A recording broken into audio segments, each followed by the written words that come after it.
ഞങ്ങൾ അറ്റ് മൂവി കണ്ടുവന്നിരിക്കുകയാണ്. Don Max direction, writing, editing, കുറെ കാര്യങ്ങൾ ഡോൺ മാക്സിൽ തിരക്കഥ, സംഭാഷണം, ചിത്രസംയോജനം, സംവിധാനം, അങ്ങനെ എല്ലാം ഡോൺ മാക്സ് ആണ്. Don Max is known for his editing skills. അപ്പോൾ ഡോൺ മാക്സിൻ്റെതായിട്ടുള്ള ഒരു എന്താ പറയുക കയ്യൊപ്പ് ഈ പടത്തിൻ്റെ മേക്കിങ്ങിൽ ഭയങ്കരമായിട്ട് നമുക്ക് കാണാൻ പറ്റും. ഒരു എന്താ പറയുക ഭയങ്കര ഡാർക്ക് വെബിൻ്റെ ഡാർക്കസ്റ്റ് സൈഡ് ഇപ്പോൾ സോഷ്യലി റെലവൻ്റ് ആയിട്ട് ഇപ്പോൾ എപ്സ്റ്റീൻ ഫയൽസൊക്കെ വെച്ച് കണക്ട് ചെയ്യാൻ പറ്റുന്ന രീതിയിലുള്ള കുറേ പരിപാടികളൊക്കെ, അതായത് ഡ്രഗ്, അത് റിലേറ്റഡ് ആയിട്ടുള്ള പോൺ ഇൻഡസ്ട്രി, പിന്നെ അബ്ഡക്ഷൻസ്, നമ്മുടെ നാട്ടിൽ നടക്കുന്ന തട്ടിക്കൊണ്ടുപോക്കുകൾ, കാണാതാവലുകൾ, പിന്നെ ഈ ഡാർക്ക് വെബിൽ നടക്കുന്നതായിട്ടുള്ള ഇതിൻ്റെയൊക്കെ സെയിൽസ്, ബിറ്റ് കോയിൻ, അതൊക്കെ ബേസ്ഡ് ആയിട്ടുള്ള ഇതിൻ്റെ ഒന്നും ഭയങ്കര എന്താ പറയുക ഏറ്റവും ഇന്റൻസ് ആയിട്ടുള്ള സാധനങ്ങൾ കാണിച്ചിട്ടൊന്നുമില്ല. അല്ലെങ്കിൽ അതിന്റെ ഭയങ്കര എന്താ പറയാ ഡെപ്ത് ആയിട്ട് ഡീപ്പായിട്ട് ടെക്നിക്കലി ഒന്നും കാണിച്ചിട്ടില്ലെങ്കിലും ഒരു സിനിമയുടെ കഥ പറഞ്ഞു പോകണം എന്നുള്ള നിലയ്ക്ക് ജസ്റ്റ് ഒരു അച്ഛന്റെ മകൾ എന്നുള്ള ലൈനിൽ നിന്ന് കഥ തുടങ്ങുന്നു. ആ അച്ഛനും മകളും തമ്മിലുള്ള കുറച്ച് കാര്യങ്ങൾ ഫസ്റ്റ് ഹാഫിൽ എസ്റ്റാബ്ലിഷ് ആവുന്നു. ഓക്കെ, അച്ഛന്റെ ക്യാരക്ടർ ചെയ്തത് ഷാജു ആണ്. ഷാജുവിന്റെ മകളായിട്ടൊരു ക്യാരക്ടർ വരുന്നുണ്ട്, ഷീസ് എ ടെക്കി. ഓക്കെ, ഇതിൽ കുറെ ടെക്കീസ് ഉണ്ട് ഇതിനകത്ത്, ഹാക്കേഴ്സ്, ടെക്കീസ് ഒക്കെ ഉണ്ട്. അവരെ റിലേറ്റ് ചെയ്ത് ചുറ്റിപ്പറ്റിയിട്ടൊക്കെ ഉള്ള അവരും കൂടി ഇൻവോൾവ് ആയിട്ടുള്ള ഈ ഡാർക്ക് വെബ്, ഫോണ്, ഡ്രഗ് പരിപാടി, ഇതാണ് സംഗതി. ഇപ്പോൾ ഷാജുവിൻ്റെ ക്യാരക്ടർ അച്ഛൻ ക്യാരക്ടറാണ്. മകളെ ഒരു സാഹചര്യത്തിൽ, പ്രത്യേക സാഹചര്യത്തിൽ അയാൾക്ക് അങ്ങോട്ട് മകളെ നഷ്ടപ്പെടുന്നു. അതിൻ്റെ കാരണക്കാരും അതിൻ്റെ കാരണവും അന്വേഷിച്ചു പോകുന്ന ഷാജുവിൻ്റെ ക്യാരക്ടർ, പ്ലസ് ഈ മകളുടെ കല്യാണം കഴിക്കാൻ വേണ്ടി മകൾ സ്നേഹിച്ചിരുന്ന ആകാശ് സെൻ ചെയ്ത ഒരു ക്യാരക്ടർ. ആകാശ് സെൻ ഇതിനകത്ത് ത്രൂ ഔട്ട് ഒരു ഹീറോയിക് സാധനം ആണ് ഇതിനകത്ത് വെച്ചിട്ടുള്ളത്. അത്യാവശ്യം കുഴപ്പമില്ലാതെ അത്, അതായത് ഭയങ്കര അടിപൊളിയായിട്ടും അല്ല, എന്നാ മറ്റേ ഓവറായിട്ടും അല്ല, എവിടെ നിന്നൊക്കെ ഒരു ജൂനിയർ NTRന്റെ ഒരു ലൈറ്റ് വേർഷൻ പോലെയൊക്കെ തോന്നി ചില സമയത്തില്ലേ, അങ്ങനെയൊക്കെ തോന്നിപ്പോയി. നല്ല രസമായിട്ട് ഇങ്ങനെ. ഒന്നാമത് ഞാൻ പറയട്ടെ, ഡോൺ മാക്സിന്റെ എഡിറ്റിംഗ് ആണ് ഇതിനകത്ത് കളി വെച്ചത് മൊത്തം. പിന്നെ ഏറ്റവും ഹൈലൈറ്റ് എന്താണെന്നറിയോ, ബിജിഎം നല്ല അടിപൊളി ബിജിഎംസ് ആയിരുന്നു, സൂപ്പർ സാധനങ്ങൾ. കഥ ഞാനിപ്പോ ഈ പറഞ്ഞ പോലെ ഈ ഒരു inside this dark web what all happening, അതിന്റെ ബാക്കിൽ നടക്കുന്ന സ്ത്രീകളെ കുട്ടികളെ തട്ടിക്കൊണ്ടുപോകുന്ന ഈ പരിപാടി ആക്ച്വലി നമ്മൾ കുറേ കണ്ടിട്ടും കേട്ടിട്ടുണ്ട്, കുറേ സിനിമകളിൽ വന്നുപോയ ഒരു ഐറ്റമാണ്. അതിലേക്ക് കുറച്ചൊരു നമുക്കൊരു ക്യൂരിയോസിറ്റി വെക്കാൻ വേണ്ടിയിട്ടാണ് ഫസ്റ്റ് ഹാഫിൽ ഈ അച്ഛൻ ക്യാരക്ടറും മകളും പിന്നെ ഇവരാരെന്നൊക്കെ നമുക്ക് ഒരു ക്യൂരിയോസിറ്റി വെക്കാൻ വേണ്ടിയുള്ള ഒരു ഐറ്റം ഒക്കെ വെച്ച് പോകുന്നു. അതിൽ തന്നെ ഒരു വില്ലൻ ക്യാരക്ടറിനെ കൊണ്ടുവരുന്നു, കലി എന്ന് പറഞ്ഞൊരു വില്ലൻ ക്യാരക്ടറിനെ കൊണ്ടുവരുന്നു. കൊള്ളായിരുന്നു. കലി എന്ന് പറഞ്ഞൊരു ക്യാരക്ടറിനെ കൊണ്ടുവരുന്നു. ആ ക്യാരക്ടർ എന്താന്നുള്ളതും അല്ലെങ്കിൽ ആ ക്യാരക്ടറിനെ ചുറ്റിപ്പറ്റിയ ഒരു mafia world, tattoo studio related ആയിട്ട് ഇതാണ് ഇതിന്റെ ഒരു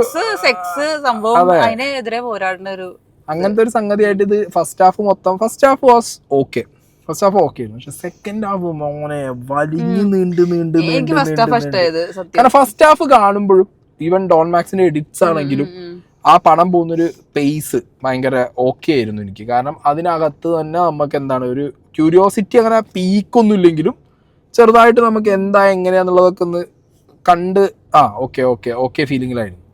സെക്കൻഡ് ഹാഫ് എത്തിയപ്പോൾ ഞാൻ വിചാരിച്ചത് പടം പെട്ടെന്ന് തീർക്കാവുന്നതേ ഉള്ളൂ. കാരണം അത്രയും നമുക്ക് പ്രെഡിക്റ്റബിൾ ആയിട്ടുള്ള ഒരു ലൈനും ആ പ്രെഡിക്റ്റബിൾ ആയിട്ടുള്ള ലൈനിന്റെ അകത്തുനിന്ന് അത് മാത്രമല്ല പ്രെഡിക്റ്റബിൾ ലൈനിന്റെ അകത്തുനിന്ന് ഈ ഇങ്ങനത്തെ ഈ ഒരു സംഗതി, അതായത് ഈ ഒരു എന്താ പറയാ കഥയുടെ സ്ക്രിപ്റ്റ്, ഡ്രഗ്, പോണ്, ഡാർക്ക് വെബ്, ഹാക്കേഴ്സ്, ടെക്കീസ്, ഇതിനകത്തൊക്കെ ഒരൊറ്റ എൻഡിങ്ങേ വരാനുള്ളൂ. ഇതിനകത്ത് കൂടുതൽ കോംപ്ലിക്കേറ്റഡ് ആയിട്ട് വേറെ ബ്രില്യൻസ് കാണിക്കുന്ന എൻഡിങ് ഒന്നും വരാനില്ല.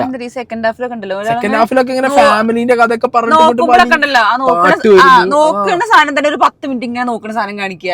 പിന്നെ പാട്ട് വെറുതെ അനാവശ്യമായിട്ട് 2-3 പാട്ട് ഒരേ ഷോട്ടിലുള്ള സാധനം 2 ആൾക്കാരെ വെച്ചില്ല. ആ സംഭവം 2 ക്യാരക്ടർ, അതൊരു ട്വിസ്റ്റ് പോലത്തെ ഒരു സാധനം കൊണ്ടുവന്നിട്ട് 2 ക്യാരക്ടേഴ്സിനെ വെച്ചിട്ട് ഒരു ഐറ്റൊക്കെ ഒരേ ക്യാരക്ടർ, പക്ഷെ അവര് കഥയിൽ പറഞ്ഞു വരുമ്പോ അത് രണ്ട് ക്യാരക്ടർ ആകുമ്പോ അത് രണ്ടിനും പാട്ട്, രണ്ടിനും നറേഷൻ, അതൊക്കെ സത്യത്തിൽ ഒന്നാമത് നായികന്മാരെ രണ്ടുപേരും കണ്ടാൽ മനസ്സിലാവില്ല, രണ്ടുപേരും ഒരേപോലെ ഉണ്ട്. അങ്ങനെ മാറിപ്പോയിട്ടൊന്നുമില്ല. എനിക്ക് തോന്നി, എനിക്ക് രണ്ടുപേരെയും ഒരേപോലെ തോന്നി മുഖച്ചായ. അതുകൊണ്ട് എനിക്ക് മനസ്സിലായില്ല ഫസ്റ്റത്തെ തന്നെയാണ് രണ്ടാമത്തെ കൺഫ്യൂഷൻ ഒക്കെ ഉണ്ടായിരുന്നു. അങ്ങനെ സെക്കൻഡ് ഹാഫ് മൊത്തം ആടാപാടല റബ്ബർ ബാൻഡും ഭൂലോക ദുരന്തമായിട്ടാണ് എനിക്ക് സെക്കൻഡ് ഹാഫ് തോന്നിയത്. പക്ഷെ ഫസ്റ്റ് ഹാഫ് ഒരു ഓക്കെ ഫീൽ തന്നതുകൊണ്ടും പിന്നെ ഈ ഒരു ബഡ്ജറ്റിനകത്ത് വളരെ കുറഞ്ഞ ബഡ്ജറ്റിൽ വലിയ ഫേസുകളൊന്നും ഇല്ലാതെ ഇത് മൊത്തം ഡോൺ മാക്സിന്റെ ഷോൾഡറിലാണ് ഈ പടം ഇരിക്കുന്നത്.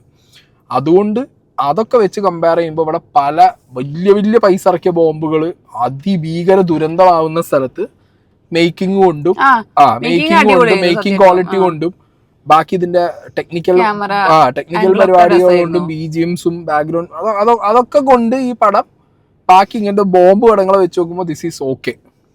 മനസ്സിലായോ? നമുക്കൊരു ഓക്കെ സിനിമയാണ്. അതായത് നമുക്ക് വെറുപ്പിക്കണ പറഞ്ഞത് അല്ലാതെ വേറെ ഒരാളുടെ അഭിനയം കൊണ്ടും നമ്മളെ വെറുപ്പിക്കലൊന്നും ഉണ്ടായിട്ടില്ല. അപ്പൊ എല്ലാവരും നന്നായിട്ട് തന്നെ ചെയ്തു. പിന്നെ ഞാൻ ആദ്യം ശ്രദ്ധിച്ചെന്ന് വെച്ചാൽ എഴുതി കാണിക്കില്ലേ, പേര് എഴുതി കാണിക്കുന്ന സംഭവങ്ങൾ കാണിച്ചപ്പോ അതിന്റെ ബാക്ക്ഗ്രൗണ്ട് മ്യൂസിക്കും ആ സാധനമൊക്കെ എനിക്ക് ഭയങ്കര ഇഷ്ടമാണ്. ഇമ്പോർട്ടന്റ് റോള് കളിച്ചു. നല്ല രസമുണ്ടായിരുന്നു. ഡോൺ മാക്സിന്റെ എഡിറ്റ്സിനും ആസ് എ ഡയറക്ടർ അയാൾ ഇതിന്റെ നറേഷൻ പറയുമ്പോഴും പല സ്ഥലങ്ങളിലും പടം ഡൗൺ ആവുമ്പോൾ സെക്കൻഡ് ഹാഫിൽ എസ്പെഷ്യലി എടുത്ത് ഒന്ന് പൊക്കാൻ നോക്കിയത് ഇതിന്റെ ബാക്ക്ഗ്രൗണ്ട് സ്കോഴ്സ് ആണ്. പിന്നെ ഞാൻ പറഞ്ഞല്ലോ ഭയങ്കര അച്ഛൻ ക്യാരക്ടറായിട്ട് ഭയങ്കര അഭിനയിച്ച് ഷാജുവിന് കുറെ കാണിക്കാനുള്ളത് ഉണ്ടോന്ന് ചോദിച്ചു കഴിഞ്ഞാൽ അങ്ങനത്തെ ഐറ്റങ്ങളൊന്നും ഉണ്ടായിരുന്നില്ല. പക്ഷെ അയാളത് നന്നായിട്ട് ചെയ്തിട്ടുണ്ട്, മോശമില്ലാത്ത രീതിയിൽ ചെയ്തിട്ടുണ്ട് കേട്ടോ. തിയേറ്ററിൽ സെക്കൻഡ് ഹാഫ് സത്യം പറയാലോ ഞാനൊന്ന് കഴിഞ്ഞു കിട്ടിയാൽ മതിയാന്നായിട്ട് ഉള്ളൊരു അവസ്ഥയായിരുന്നു. ക്ലൈമാക്സിക്കൊക്കെ കണ്ട് എത്തുമ്പോഴത്തേക്ക് എങ്ങനെയെങ്കിലും പ്ലീസ് എന്നൊക്കെ പറഞ്ഞു. പിന്നെ ക്ലൈമാക്സിൽ കാണിച്ച ഒരു അതൊക്കെ ഭയങ്കര ഏതൊക്കെയോ സിനിമ മാർക്കോ എന്നൊക്കെ വലിച്ചിട്ട പോലെ തോന്നി എനിക്ക്. മനസ്സിലായോ? അങ്ങനെയൊക്കെ തോന്നി. ഈ ക്ലൈമാക്സ് ഫൈറ്റ് എന്ന് പറഞ്ഞാൽ കുറച്ച് നീണ്ട ഫൈറ്റാണ്, കുറച്ച് എക്സ്റ്റെൻഡഡ് ഫൈറ്റാണ്. അതൊക്കെ എവിടുന്നൊക്കെയോ ചൊരണ്ടി എടുത്ത് കൊണ്ടുവന്ന പോലത്തെ ഒരു വില്ലൻ മരിക്കുന്നു. പക്ഷെ അതൊന്നും ഉണ്ടായിട്ടില്ല. കുറെ കുത്തി പക്ഷെ നായകനാണ് കൂടുതൽ അടി കൊണ്ടത്. നായകനായിട്ട് എന്താ തിരിച്ചു കൊടുത്തിട്ടൊന്നും സ്ട്രോങ് ആവാത്ത ഒക്കെ കിട്ടുന്ന നായകനാണ്. അങ്ങനെ ആകെ മൊത്തം പറഞ്ഞ ഡീസന്റ് ഫസ്റ്റ് ഹാഫ്, ദുരന്തം സെക്കൻഡ് ഹാഫ്.